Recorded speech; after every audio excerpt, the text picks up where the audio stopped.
जैसे को तैसा। एक जमींदार के लिए उसके कुछ किसान एक भुना हुआ मुर्गा और एक बोतल फल का रस ले आए। जमींदार ने अपने नौकर को बुलाकर चीजें उनके घर ले जाने को कहा। नौकर एक चालाक शरीर लड़का था। यह जानते हुए जमींदार ने उससे कहा, देखो, उस कपड़े में जिंदा चिड़िया है और बोतल में जहर है।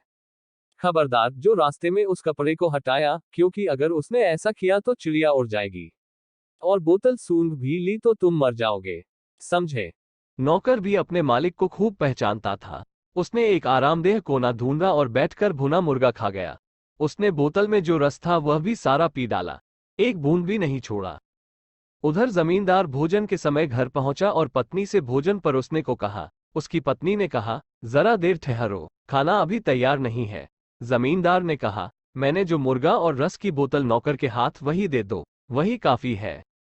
उसके गुस्से की सीमा न रही जब उसकी पत्नी ने बताया कि नौकर तो सुबह का गया, अभी तक लौटा ही नहीं। बिना कुछ बोले गुस्से से भरा जमींदार अपने काम की जगह वापस गया तो देखा नौकर तान कर सो रहा है। उसने उसे लात मारकर जगाया और किसान द्वारा लाई गई भेंट के बारे में पूछा। लड़के ने कहा, मालिक, मैं घर जा रहा था तो इतने जोर की हवा चली कि मुर्गे के ऊपर धका कपड़ा उड़ गया और जैसा आपने कहा था वह भी उड़ गया।